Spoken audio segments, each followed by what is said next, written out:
Hi class, so we are continuing on in the cardiovascular system. We've done the blood, finished the heart, and now we're on to the blood vessels. Now before we get started with all those blood vessels that you have to know, first we're going to talk about the anatomy of blood vessels. Very important. As you hopefully know, there's three types of blood vessels. We've talked a bunch about arteries and veins. Arteries are those blood vessels that take blood away from the heart. And you're going to learn the three different types of arteries: elastic arteries, muscular arteries, and the little bitty arterioles. And then veins. Veins, as you know, take blood back to the heart. There's three types of veins: our little itty bitty venules, veins, and then the mighty vena cava, the biggest veins. And something we haven't talked a lot about are the capillaries. Now the capillaries are probably the most important because this is where it is only in capillaries that we have the exchange of nutrients and gases and waste between the blood and our actual tissue cells. So what we're going to be looking at is the systemic circulation.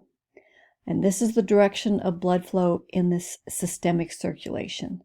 We're going to leave the left heart, and we're going to leave through the big elastic arteries.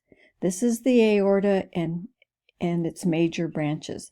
These elastic arteries are the largest arteries in our body, and they're going to branch to form smaller arteries called muscular arteries. And those muscular arteries will then branch to form the smallest of our arteries, the itty witty bitty arterioles, that will be, and it's these arterioles that will be taking blood to the capillaries. Again, where gas exchange happens. And then we're going to leave the capillaries through venules. Venules are itty bitty veins. These venules are going to join together to form larger veins.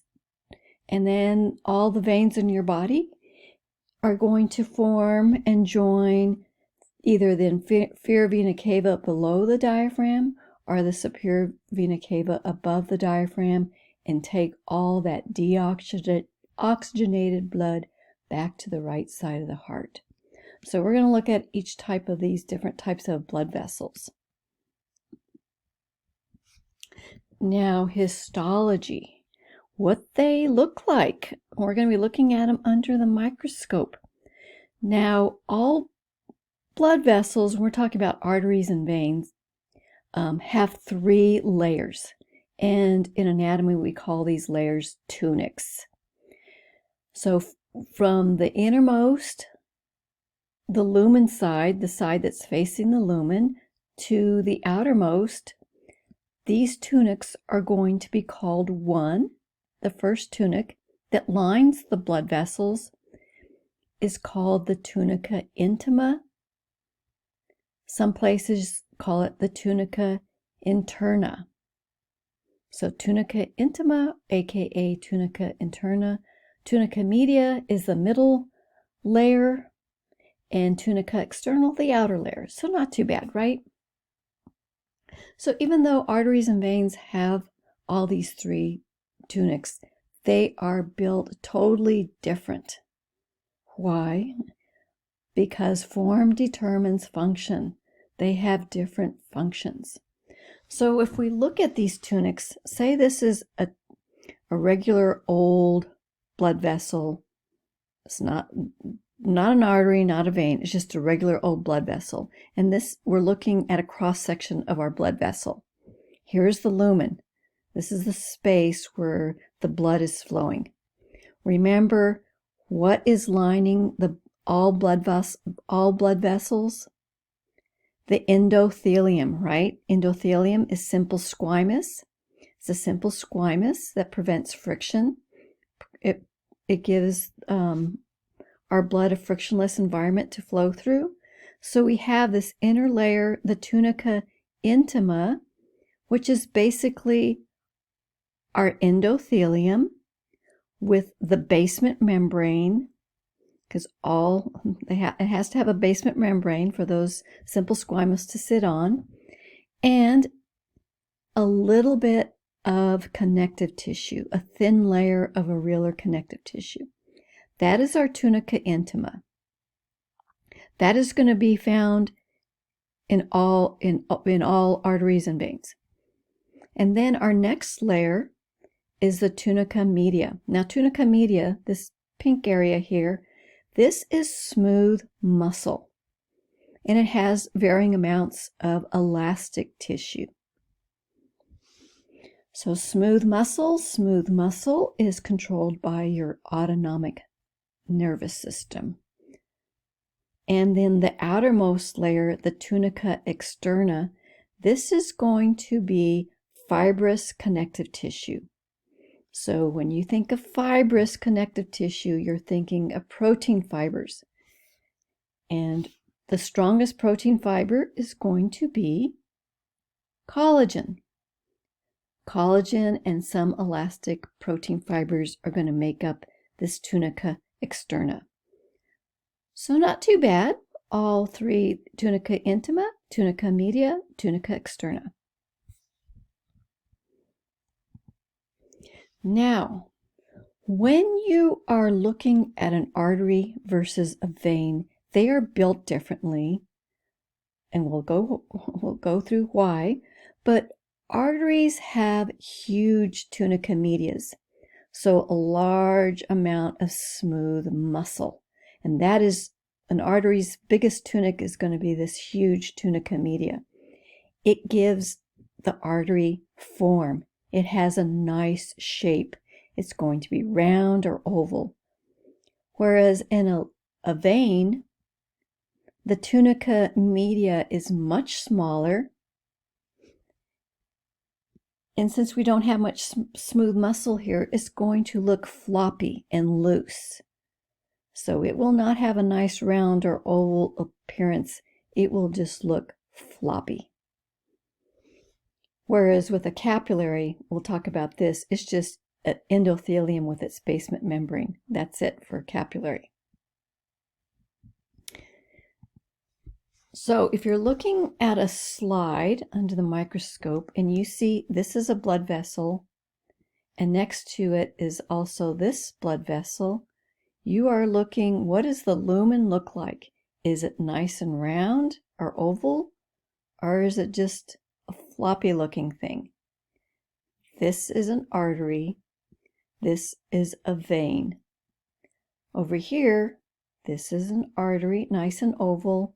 This is a vein, still kind of floppy looking here. So always be able to identify an artery and vein just the way it looks. Now we're going to start with our arteries first, and we're going to start with our elastic arteries first. Remember, elastic arteries are the biggest arteries in our body. It's the aorta and its major branches, and we'll go through the major branches of the aorta later on. But these arteries are under a huge amount of pressure. The aorta is receiving the blood directly out of the ventricle. So when the ventricle contracts, it's dumping all its blood into this aorta. So the aorta is going to be built a little bit different. It still has this huge tunica media, but its tunica media is filled with elastic protein fibers, elastic tissue here. So all these black little squiggle lines in here, these are elastic fibers. So why do we need so many elastic fibers in the aorta and our other big branches of the aorta? So think of these all as rubber bands in here. So when the left ventricle contracts and it's pushing all the blood out of the ventricle into this aorta, the aorta is going to expand, just like a rubber band. If you stretch out a rubber band, it's going to stretch out to receive the blood from the left ventricle. During systole, correct? So in systole, the ventricle contracts, all the blood is pushed into the aorta. These elastic fibers are going to expand out and receive that blood. In diastole, when the ventricles relax, these elastic fibers are going to recoil. Just like an elastic rubber band, if you let it loose, it's going to recoil. That recoiling, expansion and recoil of these elastic fibers is pushing the blood forward. We want the blood to go forward. We don't want it to go back. So this is unique for these elastic arteries. Just think of the elastic fibers stretching and recoiling, stretching and recoiling. That stretch and recoil keeps the blood moving forward. Easy to see under the microscope. And these are huge blood vessels. The diameter of an aorta is about 2.5 centimeters. Some other elastic arteries, they'll be about 1 centimeter. So let's see. I think we have other pictures. Yes, this is from our actual classroom. One of our students took this picture. This is beautiful. Here is the lumen. Remember, the lumen is where the blood is flowing. This is the tunica media. The tunica media is smooth muscle, but filled with elastic fibers. These dark strands are the elastic fibers of the elastic arteries. So you see elastic fibers in the tunica media. It is an elastic artery. The next artery we're going to look at is the muscular arteries. Now, these are medium-sized arteries, and these are most of the arteries that you are going to have to learn. So we call them, they take blood to the regions of the body. So they have regional names, like the brachial artery. Where's it taking the blood to? The arm. The femoral artery. Where's it taking it to? Where's it taking the blood? To the leg. Renal artery. Where is it taking the blood to? The kidneys. So it's taking it to big regions of the body. Now these guys still have a huge tunica media. The diameter of that lumen is much smaller, obviously, than a elastic artery. But look at this tunica media. You don't really see a bunch of elastic fibers in here. What you're going to see is this rim of black, this coiled up structure. It's called the internal elastic membrane. This is elastic fibers. They're all coiled up in here. Here's our tunica media, and this is our tunica externa, which has collagen, a lot of collagen, and some elastic tissue in there too. So muscular artery. I have some other pictures too. Here you can see a muscular artery here. Tunica media. You can see the internal elastic membrane here. This lighter pink is the tunica externa. Here's a close-up view. Real easy to see. Here's the lumen. All these pink things are red blood vessels. Red blood cells. Here is the internal elastic membrane, this dark little squiggly line. And this will stretch out when the blood comes into these arteries. So internal elastic membrane, easy to see. Tunica media. And here's the tunica externa. Real easy to see all these layers. Now, why can't we see the tunica intima?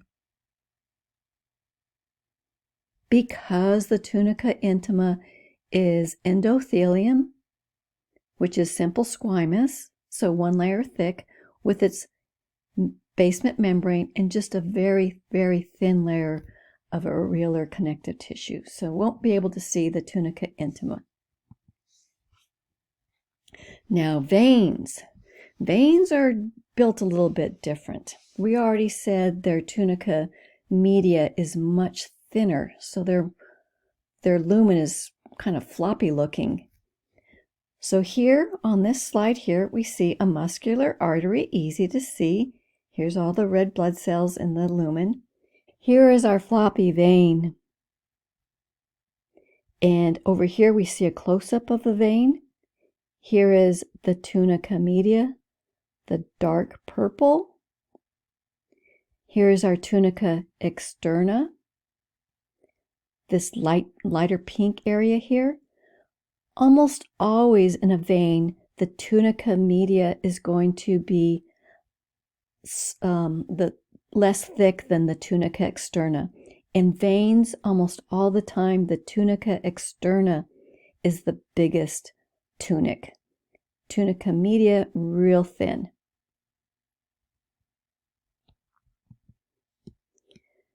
So on this upper picture, we see our muscular artery again. Here's the internal elastic membrane, thick tunica media, thinner tunica externa. Here is a vein. Here is a vein. Here is the lumen of the vein. And we see something up here sticking in the lumen. Now, if we look down here, here's the close-up. In the lumen, we have a structure that only veins have. This is a valve. This is a vein with its valve. Now, the valves are going to be important. We'll talk about them shortly. Veins have valves, and these valves are made up from the tunica intima. So we'll be looking at these vein valves shortly. So easy to tell the difference between an artery and a vein, right? Then we get to capillaries. Now, we said capillaries, they don't have a tunica media. They don't have a tunica externa. They have endothelium with its basement membrane. That's it. That allows for quick diffusion. Here's the blood from the arterioles. Remember, we said the tiny arterioles are taking blood to our capillaries.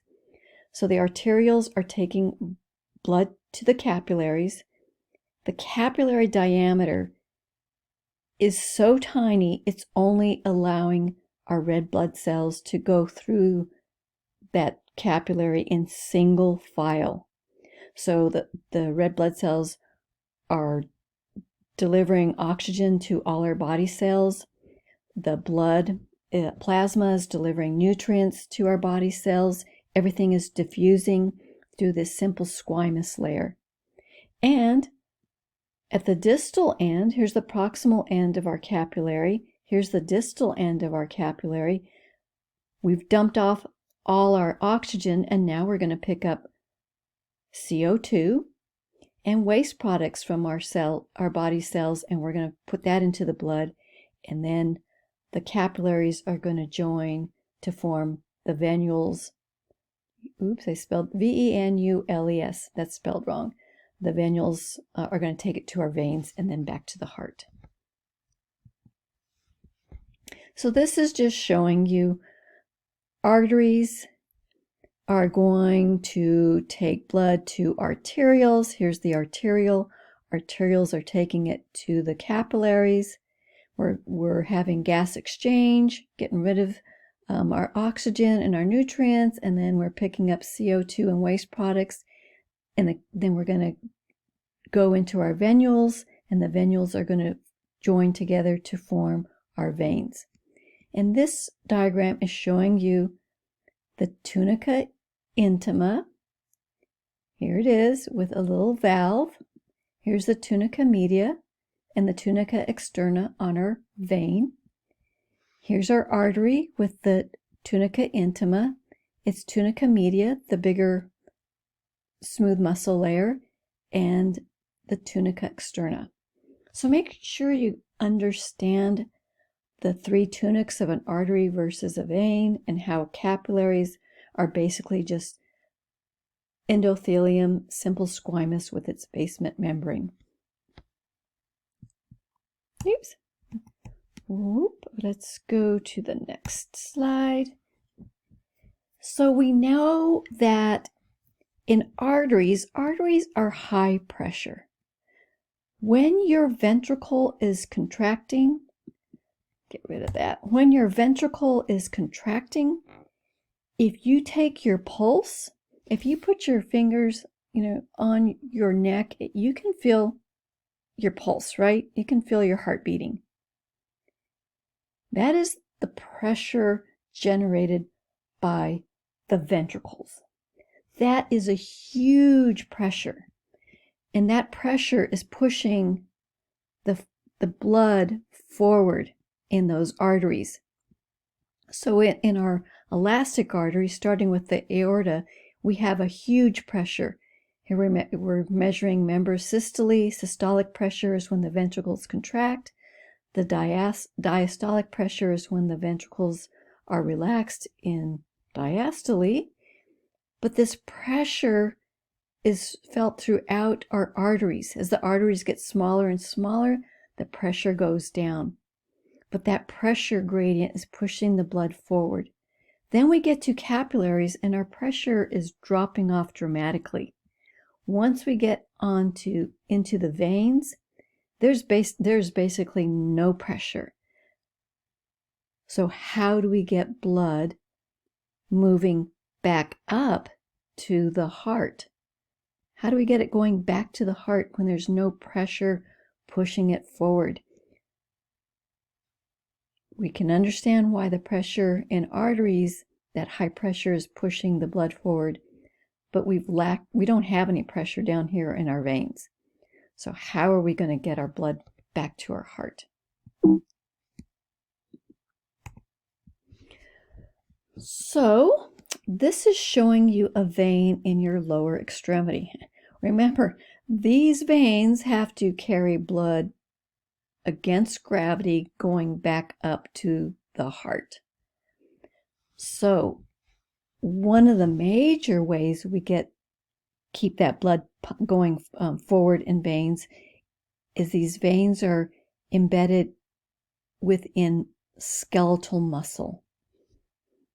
So here we have, I don't know if this is the soleus or the gastrocnemius back here. It's one of those two, but we have a vein back in here. Every time the skeletal muscle contracts, it is squeezing on the wall of the veins. Here we see it squeezing, and it's pushing that blood forward. It's pushing that blood upward. When the skeletal muscles stop contracting, there's going to be little valves. And then those valves prevent the blood, like here, the blood is being squeezed up. When we stop contracting, the blood with gravity is going to come back down, right? So when the blood's coming back down, it's going to hit one of these valves, and it's going to prevent the blood from going all the way back down. So these valves are stopping the blood from going all the way back down. So when the skeletal muscles are squeezing, it's pushing the blood up. When the skeletal muscles are no longer contracting, the blood naturally is going to go back down with gravity, and it's going to shut those valves. Here, the valve, they're showing you this valve is open when the muscle is contracting, and the valve closes once, below the contracting muscle here, to prevent that blood from flowing back down. I just wanted to show you this little diagram. I found it on a histology website. This is showing you what these little valves do in the veins. So here they're showing you the muscles are contracting, the skeletal muscles are pushing in on the wall of the veins. It's pushing the blood. up, and then when the skeletal muscles stop contracting, the valves close. The valve opens when the skeletal muscle is contracting. Contract, valves open. When it relaxes, skeletal muscle, here's the skeletal muscle no longer contracting, that valve is going to close. So can you see that? Contracting, skeletal muscle relaxes, valve closes, and it prevents the blood from going all the way back down, because gravity wants to have it go all the way back down. Hopefully you can kind of visualize that and understand why those valves are important. Okay, so now that we know that the blood down in especially our lower extremities, it needs the skeletal muscles to help push it forward all the time. That's why if you're sitting on a plane for a long time, they will say you need to get up and walk around, move your legs, move your muscles in your legs, and it's basically to keep that venous blood from, keep it going forward, up towards the heart. We don't want it just to sit there, because if the blood just sits there, if it becomes stagnant, it's just sitting in the vein. What happens to stagnant blood that doesn't move? If you draw a tube of blood and you just let it sit there, it's going to clot. So if you have stagnant blood just sitting in one of these veins, you can form a clot. Those are called deep vein thrombosis, a DVT. Those are pretty common. And what's another complication of these DVTs, a thrombus just means there's a blood clot in the vein. So we've got a little blood clot forming here. But if a piece of that blood clot lets loose, so it's no longer adhered to the wall of the vein, say a piece of this blood clot gets loose. Here's it showing you right here. Here's the blood clot. So we've got our DVT down here. Here's a little blood clot. A piece of it is now let loose. They call it an embolus. So an embolus. So now it's let loose and it's traveling up the veins. These are large veins. Remember, the smaller veins are down here, and the closer we get to the inferior vena cava, this is going to be a huge vein. So this little embolus is not going to get stuck in these large veins. It's going to travel to the right side of the heart, and it's going to be pumped out of the right side of the heart, and it's going to go through the pulmonary arteries into the lungs.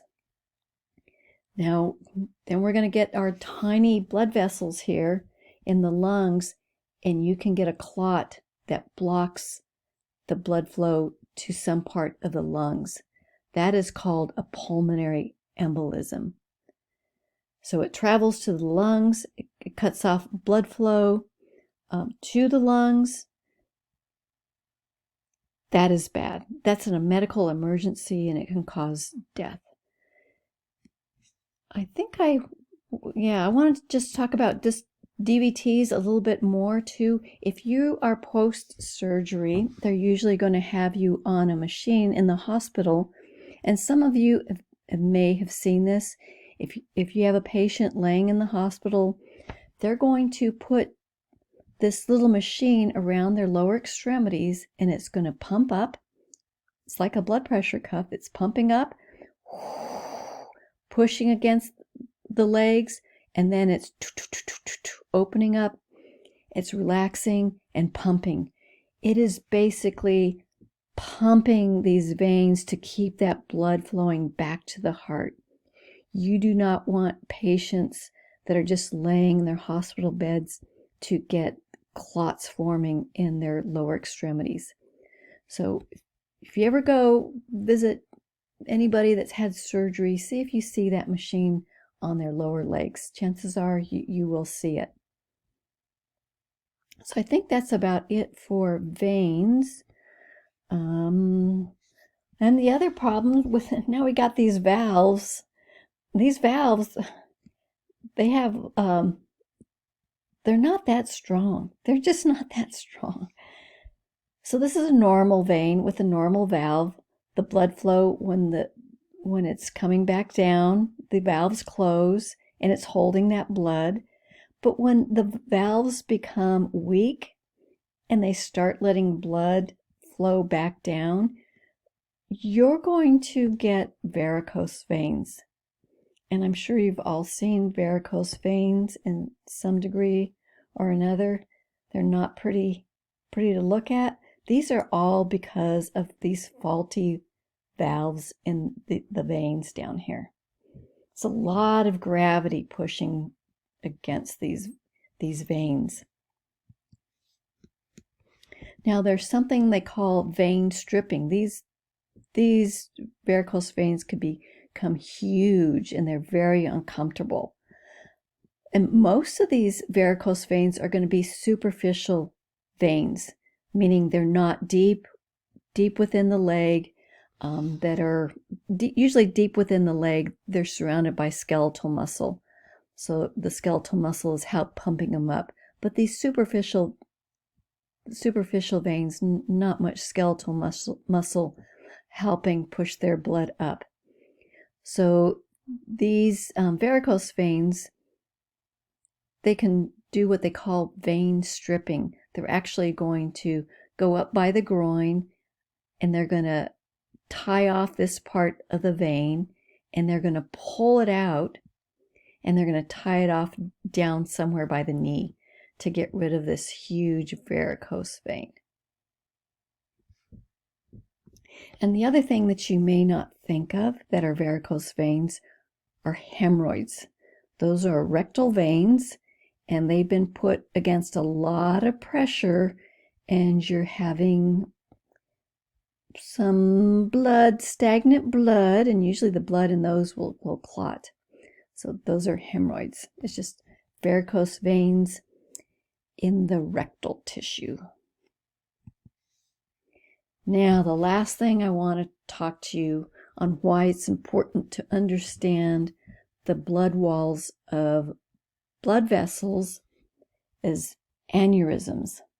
Now, aneurysms you're only going to find on arterial blood walls. They're not going to be found in veins. Why? Why wouldn't veins have an aneurysm? Because veins are under no pressure. They have no stress. It is these arteries that are in constant pressure. The ventricles contracting, constantly pushing blood through these blood vessels. High pressure. So here is this is showing you the tunica externa, aka tunica adventitia, tunica externa, tunica media, tunica intima. Now what happens with an aneurysm, there's a weakness somewhere in the blood wall. One of the weaknesses that can happen is you can get a little tear. They called it intimal tear because it's the tunica intima. And now you're getting blood flowing not just down the tube of the blood vessel, it's making its own little tube down in between the walls of the tunics of the blood vessel. So every time the heart beats, it's sending blood down its normal lumen and down this, what they call a false lumen. So this is a dissecting aneurysm. It is pushing blood down here, and you're going to get a weakness in this wall right here. Here's showing you another type of aneurysm. This is a normal blood vessel. Here's blood flowing. Here's the tunica interna, tunica media, and then the light pink is tunica externa. This is just showing you a weakness in the wall here. There's no break in the tunica intima. It's just there's a weakness in the whole wall here. So you're getting a bulge out through here. Now these can become problems because if it gets bigger and bigger, it's going to be stretching this bulge out, and you can get an aneurysm that looks like this. Now this is a pretty big aneurysm, and it could burst. This could, just like a balloon, it's filling up and pretty soon it can just burst. So they have to fix these aneurysms because once it bursts, you probably die. Depends where it is. If it's in the abdominal, we have abdominal aneurysms are real common. If it bursts in any part of the aorta, you will die. But you can have these aneurysms in the brain too, and then you'll just have a huge stroke, and you may die too. But anyway, this huge aneurysm, where they're going to fix it, they have to go in and clip off the neck of this aneurysm. Real delicate surgery. In your book, When the Air Hits the Brain, he's constantly talking about putting the clips on these aneurysms. Very specialized surgery.